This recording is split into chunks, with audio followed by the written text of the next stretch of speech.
Hello, വന്നവരും വരുന്നവരും കഴിഞ്ഞ മാസം റിലീസ് ചെയ്ത ഫോണുകളും ഇനി ഓഗസ്റ്റിൽ വരാനിരിക്കുന്ന ഫോണുകളെ കുറിച്ചുള്ള ഒരു വീഡിയോ ആണ് ഇത്. നമ്മൾ ഈ വന്നവരും വരുന്നവരും എന്ന് പറയുന്ന ഈ ഒരു സീരീസിൽ ചെയ്യുന്ന സെക്കൻഡ് എപ്പിസോഡാണ്.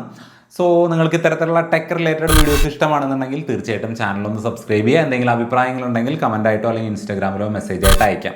ഞാൻ വലിച്ചു നീട്ടുന്നില്ല. അടുത്ത മാസം അതായത് ഓഗസ്റ്റ് 1 തന്നെ 1-2 ഫോണുകൾ വരുന്നുണ്ട്. അതിൽ മോട്ടറോളയുടെ സൈഡിൽ നിന്ന് മോട്ടറോള എഡ്ജ് സീരീസിൽ മോട്ടറോള എഡ്ജ് 50 എന്ന് പറയുന്ന ഒരു ഫോൺ വരുന്നുണ്ട്. സ്നാപ്ഡ്രാഗൺ 7 Gen 1 എന്ന് പറയുന്ന ചിപ്സെറ്റ് വെച്ച് വരുന്ന, അത് സ്ലിമ്മസ്റ്റ് മിലിറ്ററി ഗ്രേഡോട് കൂടിയിട്ട് അത്രയും സ്ട്രോങ് ആയിട്ടുള്ളൊരു ബോഡിയോട് കൂടിയിട്ട് വരുന്ന ഫോണാണ് എന്നാണ് മോട്ടറോള ഇതിനെ അവകാശപ്പെടുന്നത്. 25,000-നും 20,000-നും ഇടയിലായിരിക്കും അതിൻ്റെ പ്രൈസ് എക്സ്പെക്ട് ചെയ്യുന്നത്. എന്തായാലും ഈ ഒരു വീഡിയോ അപ്ലോഡ് ചെയ്യുന്ന സമയത്ത് ഒരു പക്ഷേ അതിൻ്റെ പ്രൈസ് വന്നിട്ടുണ്ടായിരിക്കാം. മോട്ടറോളയുടെ സൈഡിൽ നിന്ന് ഈ മാസം തന്നെ E14 എന്ന് പറയുന്ന ബഡ്ജറ്റ് റേഞ്ചിലുള്ള ഒരു ഫോൺ കൂടി എക്സ്പെക്ട് ചെയ്യുന്നുണ്ട്. ഈ സീരീസിലുള്ള ഫോണുകൾ എന്ന് പറഞ്ഞാൽ 10,000 രൂപയ്ക്ക് താഴെയുള്ള ഫോണുകളാണ്. എനിവേ ഈ ഒരു ഫോണിൽ എക്സ്പെക്ട് ചെയ്യുന്നത് യൂണിസോക്കിൻ്റെ T606 എന്ന് പറയുന്ന ചിപ്സെറ്റാണ്. ഏകദേശം 5,999 രൂപ മുതലാണ് ഇതിൻ്റെ പ്രൈസ് സ്റ്റാർട്ട് ചെയ്യാനായിട്ട് പോകുന്നത്. ഈ 2 ഫോണുകൾ കൂടാതെ മോട്ടറോള എഡ്ജ് 50 നിയോ എന്ന് പറയുന്ന ഒരു ഫോണും കൂടി മോട്ടറോളയുടെ സൈഡിൽ നിന്ന് ഈ മാസം എക്സ്പെക്ട് ചെയ്യുന്നുണ്ട്. കഴിഞ്ഞ വർഷം ഇറങ്ങിയിട്ടുള്ള മോട്ടറോള എഡ്ജ് 40 നിയോ എന്ന് പറയുന്ന ഫോണിൻ്റെ സക്സസർ ആയിട്ടാണ് വരുന്നത്. എനിവേ എഡ്ജ് 40 നിയോയിൽ നമുക്ക് കർവ് ഡിസ്പ്ലേ കാര്യങ്ങളൊക്കെയാണ് കിട്ടിയിട്ടുള്ളത്. ഇവിടോട്ട് വരുമ്പോൾ അത് ഫ്ലാറ്റ് ഡിസ്പ്ലേ ആയിരിക്കും. അതേപോലെ Dimensity 7300 എന്ന് പറയുന്ന ചിപ്സെറ്റ് ആയിട്ടായിരിക്കും ഇത് വരിക എന്ന് പറയുന്നുണ്ട്. ഏകദേശം ഒരു 20,000 രൂപ ആ ഒരു റേഞ്ചിലായിരിക്കും ഇതിൻ്റെ പ്രൈസും വരാനായിട്ട് പോകുന്നത്. ഈ മാസം ഇതിൻ്റെ ലോഞ്ച് ഉണ്ടാകുമെന്ന് തന്നെയാണ് എക്സ്പെക്ട് ചെയ്യുന്നത്. ഓഗസ്റ്റ് 1 തന്നെ പോക്കോയുടെ സൈഡിൽ നിന്ന് പോക്കോ M6 Plus എന്ന് പറയുന്ന ഫോൺ ഇന്ത്യയിൽ ലോഞ്ച് ചെയ്യുന്നുണ്ട്. ഇത് Redmi 13 ഉണ്ടല്ലോ, നമ്മളതിൻ്റെ ഡീറ്റെയിൽഡ് റിവ്യൂ കാര്യങ്ങളൊക്കെ ചെയ്തിട്ടുണ്ടായിരുന്നു കേട്ടോ. അതിൻ്റെ ലിങ്ക് ഇവിടെ കൊടുക്കാം, ഈ ഐക്കണിൽ കൊടുക്കാം. സോ Redmi 13ൻ്റെ ഒരു പോക്കോ വെർഷൻ ആയിരിക്കും, ഒരു റീബ്രാൻഡഡ് വെർഷൻ ആയിരിക്കും ഈ ഒരു പോക്കോ M6 Plus എന്ന് പറയുന്നത്. അതുകൊണ്ട് തന്നെ 108 മെഗാ പിക്സലിൻ്റെ മെയിൻ ക്യാമറ, സ്നാപ്ഡ്രാഗൺ 4 Gen 2ൻ്റെ ചിപ്സെറ്റ് കാര്യങ്ങളൊക്കെയാണ് ഇതിൽ വരുന്നത്. IQ Z9 സീരീസിൽ 2 ഫോണുകൾ കൂടി വരുന്നുണ്ട്. ഈ മാസം 4 അതിൻ്റെ ലോഞ്ച് ഷെഡ്യൂൾ ചെയ്തിട്ടുള്ളത്. IQ Z9S അതേപോലെ IQ Z9S Pro എന്ന് പറയുന്ന 2 മോഡലുകളാണ് വരുന്നത്. IQ Z9Sൻ്റെ കാര്യം നോക്കുകയാണെങ്കിൽ Dimensity 6300 എന്ന് പറയുന്ന ചിപ്സെറ്റാണ്. സോ അതുകൊണ്ട് തന്നെ ഒരു 18,000 രൂപയ്ക്ക് താഴെയൊക്കെയാണ് അതിൻ്റെ പ്രൈസ് എക്സ്പെക്ട് ചെയ്യുന്നത്. IQ Z9S Pro എന്ന് പറയുന്ന ഫോണിൽ സ്നാപ്ഡ്രാഗൺ 7 Gen 3യുടെ ചിപ്സെറ്റാണ് കൊടുത്തിരിക്കുന്നത്. അതുകൊണ്ട് തന്നെ ഒരു 25,000 രൂപ ആ ഒരു പ്രൈസ് റേഞ്ചിലാണ് ഇത് വരാനായിട്ട് പോകുന്നത്. ക്യാമറ സാമ്പിൾസ് കാര്യങ്ങളൊക്കെ ഒരുപാട് വന്നിട്ടുണ്ടായിരുന്നു. നല്ലൊരു പെർഫോമൻസും നല്ലൊരു ക്യാമറ ഔട്ട്പുട്ടും നമുക്ക് ഇതിൽ നിന്ന് എക്സ്പെക്ട് ചെയ്യാനായിട്ട് സാധിക്കും. പിന്നെ ഇതിൻ്റെ ഡിസൈൻ കണ്ടപ്പോൾ IQ 12ൻ്റെ ഒരു ചായകാച്ചൽ പോലെ എനിക്ക് തോന്നി. കഴിഞ്ഞ മാസം നമ്മൾ എക്സ്പെക്ട് ചെയ്തിരുന്ന വിവോ V40 Pro എന്ന് പറയുന്ന 2 മോഡൽ ഫോണുകൾ ഈ മാസം 7 ഇന്ത്യയിൽ ലോഞ്ച് ചെയ്യാനായിട്ട് പോകുന്നുണ്ട്. ഈ ഒരു V സീരീസുകൾ എന്ന് പറയുമ്പോൾ നമുക്കറിയാം നല്ല ക്യാമറ ഔട്ട്പുട്ട് ആയിരിക്കും. ഇപ്പോൾ കഴിഞ്ഞ സീരീസ് മുതൽ സീസിൻ്റെ കോട്ടിങ്ങും അവർ ഈ ഒരു V സീരീസിൽ കൊണ്ടുവന്നിട്ടുണ്ടായിരുന്നു. എനിവേ V40 എന്ന് പറയുന്ന ഫോണിൽ എക്സ്പെക്ട് ചെയ്യുന്നത് സ്നാപ്ഡ്രാഗൺ 7 Gen 3യുടെ ചിപ്സെറ്റാണ്. V40 Pro എന്ന് പറയുന്ന ഫോണിൽ Dimensity 9200 Plus എന്ന് പറയുന്ന കുറച്ചും കൂടി പവർഫുൾ ആയിട്ടുള്ള ചിപ്സെറ്റാണ്. ഈ ഒരു V40യുടെ പ്രൈസ് നോക്കുകയാണെങ്കിൽ 30,000 രൂപ മുതൽ 35,000 രൂപ വരെയാണ് അതിൻ്റെ പ്രൈസ് എക്സ്പെക്ട് ചെയ്യുന്നത്. V40 Proയുടെ കാര്യം നോക്കുകയാണെങ്കിൽ 40,000 രൂപയ്ക്ക് മുകളിലായിരിക്കും അതിൻ്റെ പ്രൈസ് വരുന്നത്. ഈ മാസം 7 വിവോ V40സിലുള്ള ഫോണുകൾ ഇറങ്ങുന്നുണ്ട്. ഒരുപാട് ആളുകൾ ആകാംക്ഷയോടുകൂടി കാത്തിരിക്കുന്ന ഗൂഗിൾ പിക്സൽ 9 സീരീസ് ഫോണുകളും ഈ മാസം 13 ഇന്ത്യയിൽ ലോഞ്ച് ചെയ്യാനായിട്ട് പോകുന്നത്. ഞാൻ 4 ഫോണുകളാണ് എക്സ്പെക്ട് ചെയ്യുന്നത്. Google pixel 9 Pro, 9 Pro XL and Google pixel 9 Pro Fold എന്ന് പറയുന്ന 4 ഫോണുകൾ. ഇതിൽ 9 Pro XL ഇന്ത്യയിലോട്ട് വരില്ല എന്നും പറയുന്നുണ്ട്, പിന്നെ ഫോൾഡ് വരും എന്നും പറയുന്നുണ്ട്. എന്തായാലും 13 ഡീറ്റെയിൽ ആയിട്ട് അറിയാം. ഇതിൽ വരുന്നത് ഗൂഗിളിൻ്റെ തന്നെ ടെൻസർ G4 ചിപ്സെറ്റാണ് വരുന്നത്. എനിവേ ഈ ഒരു ചിപ്സെറ്റ് മാനുഫാക്ചർ ചെയ്യുന്നത് സാംസങ് തന്നെയാണ്. എന്നാൽ അടുത്ത വർഷം G5 മുതൽ അത് TSMC ആയിരിക്കും ഡിസൈൻ ചെയ്യാനായിട്ട് പോകുന്നത്. സോ അതുകൊണ്ട് തന്നെ പെർഫോമൻസിലും ഹീറ്റിംഗ് ഇഷ്യൂ പോലുള്ള കാര്യങ്ങളിലൊക്കെ അടുത്ത വർഷം മുതൽ കാര്യമായിട്ടുള്ളൊരു ഡിഫറൻസ് നമുക്ക് ഫീൽ ചെയ്യാൻ പറ്റും എന്നാണ് എനിക്ക് തോന്നുന്നത്.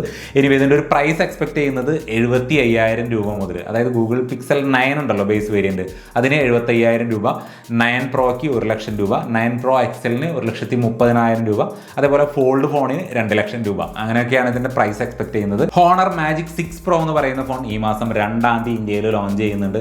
ഇതൊരു പക്ക ഫ്ലാഗ്ഷിപ്പ് ഫോണാണ് കേട്ടോ. സ്നാപ്ഡ്രാഗൺ 8 Gen 3 ചിപ്സെറ്റ്, 180 മെഗാ പിക്സലിൻ്റെ ടെലിഫോട്ടോ പെരിസ്കോപ്പ് ലെൻസ്, IP68ൻ്റെ ഡസ്റ്റ് ആൻഡ് വാട്ടർ പ്രൊട്ടക്ഷൻ വരുന്നുണ്ട്. AI ഫീച്ചേഴ്സ് കുത്തി നിറച്ച് വെച്ചിട്ടുണ്ട്. സോ എല്ലാം കൊണ്ടും ഇതൊരു പക്ക ഫ്ലാഗ്ഷിപ്പാണ്. അതുകൊണ്ട് തന്നെ ഇതിൻ്റെ പ്രൈസ് എക്സ്പെക്ട് ചെയ്യുന്നത് 1,00,000-ന് മുകളിലാണ്. ബാക്കി എന്തായാലും 2-ാം തീയതി അറിയാം. ഇത് കൂടാതെ ഇവരുടെ നോൺ പ്രോ വേരിയൻ്റ് ആയിട്ടുള്ള മാജിക് 6 ഇതിൻ്റെ കൂടെ വരുമോ ഇല്ലയോ എന്നുള്ളത് ഉറപ്പായിട്ടില്ല. അത് ഓഗസ്റ്റ് 2-ാം തീയതി അറിയാം. കഴിഞ്ഞ മാസം വരുമെന്ന് പ്രതീക്ഷിച്ച സാംസങ് ഗാലക്സി S24 FE എന്ന് പറയുന്ന ഫോൺ ഈ മാസം അവസാനത്തിന് മുന്നായിട്ട് ഉണ്ടാകുമെന്നിപ്പോൾ ഒരു റൂമർ വളരെ ശക്തമായിട്ട് വരുന്നുണ്ട്. Exynos 2400 എന്ന് പറയുന്ന ചിപ്സെറ്റ് വെച്ച് വരുന്ന ഈ ഒരു ഫോണിൻ്റെ ഡിസൈൻ പക്ക S24 പോലെ തന്നെയാണ് വരുന്നത്. അതേപോലെ പ്രൈസ് എക്സ്പെക്ട് ചെയ്യുന്നത് ഏകദേശം 60,000 രൂപ 65,000 രൂപയ്ക്കൊക്കെ വരും എന്നാണ് പറയുന്നത്. ആ ഒരു പ്രൈസിൽ വരികയാണെന്നുണ്ടെങ്കിൽ പിന്നെ S24 എടുത്താൽ പോരെ, ഈ ഒരു FE എടുക്കേണ്ട ആവശ്യമുണ്ടോ? പിന്നെ സാംസങ് ആണ്, അവർക്ക് തോന്നിയ പോലെയാണ് അവർ ചെയ്യുക. അപ്പോൾ ഇവരൊക്കെയാണ് ഓഗസ്റ്റ് മാസത്തിൽ വരാനിരിക്കുന്നവർ. ഇനി വന്നവരുടെ കാര്യം നോക്കുകയാണെങ്കിൽ, അതായത് ജൂലൈ മാസത്തിൽ ഏകദേശം 20ഓളം ഫോണുകളാണ് ഇന്ത്യയിൽ ലോഞ്ച് ചെയ്തിട്ടുള്ളത്. അതിൽ നിരം കളയുന്നില്ല, പെട്ടെന്ന് തന്നെ നമുക്ക് ആ ഒരു ലിസ്റ്റിലോട്ട് കിടക്കാം. മോട്ടറോള Razr 50 Ultra 95,000 രൂപയ്ക്ക് വന്ന ഒരു ഫ്ലിപ്പ് ഫോണാണ് മോട്ടറോളയുടെ സൈഡിൽ നിന്നുള്ളത്. ആമസോൺ വഴി ആ ഒരു ഫോൺ വാങ്ങാനായിട്ട് സാധിക്കുന്നുണ്ട്. അത്യാവശ്യം ഫീച്ചേഴ്സ് കാര്യങ്ങളൊക്കെ ഉണ്ട്, പക്ഷെ ഒരു ഫ്ലിപ്പ് ഫോണാണ്. ഇന്ത്യയിൽ അത് പച്ച പിടിക്കാനായിട്ട് കുറച്ച് ടൈം എടുക്കും. അതേപോലെ CMF ഫോൺ 1 ഒരുപാട് കാലം കാത്തിരുന്നിട്ടാണ് ആ ഒരു ഫോൺ വന്ന് കയ്യിൽ കിട്ടി ഉപയോഗിച്ചപ്പോൾ അത്രയ്ക്ക് അങ്ങോട്ട് ഒരു തൃപ്തി എനിക്ക് തന്നില്ല എന്നുള്ളതാണ്. അതിൻ്റെ ഒരു യൂസ്ഡ് റിവ്യൂ ഞാൻ ചാനലിൽ ഇട്ടിട്ടുണ്ട്, ലിങ്ക് ഐക്കണിൽ കൊടുക്കാം. 15,999 രൂപ മുതൽ 17,999 രൂപ ഈ ഒരു പ്രൈസ് റേഞ്ചിലാണ് CMF ഫോൺ 1 വരുന്നത്. റെഡ്മിയുടെ സൈഡിൽ നിന്നുള്ള, അതായത് ഷവോമിയുടെ സൈഡിൽ നിന്നുള്ള Redmi 30 എന്ന് പറയുന്ന ഫോണും കഴിഞ്ഞ മാസം ലോഞ്ച് ചെയ്തിട്ടുണ്ടായിരുന്നു. 12,999 രൂപ മുതലാണ് അതിൻ്റെ പ്രൈസ് വരുന്നത്. അതിൻ്റെയും ഒരു യൂസ്ഡ് റിവ്യൂ ഞാൻ ചെയ്തിട്ടുണ്ട്, ലിങ്ക് ഐക്കണിൽ ഇവിടെ ഇപ്പോൾ കൊടുക്കാം. ഇനി ലാവയുടെ സൈഡിൽ നിന്നുള്ള Blaze X എന്ന് പറയുന്ന ഫോൺ കഴിഞ്ഞ മാസം ലോഞ്ച് ചെയ്തിട്ടുണ്ടായിരുന്നു.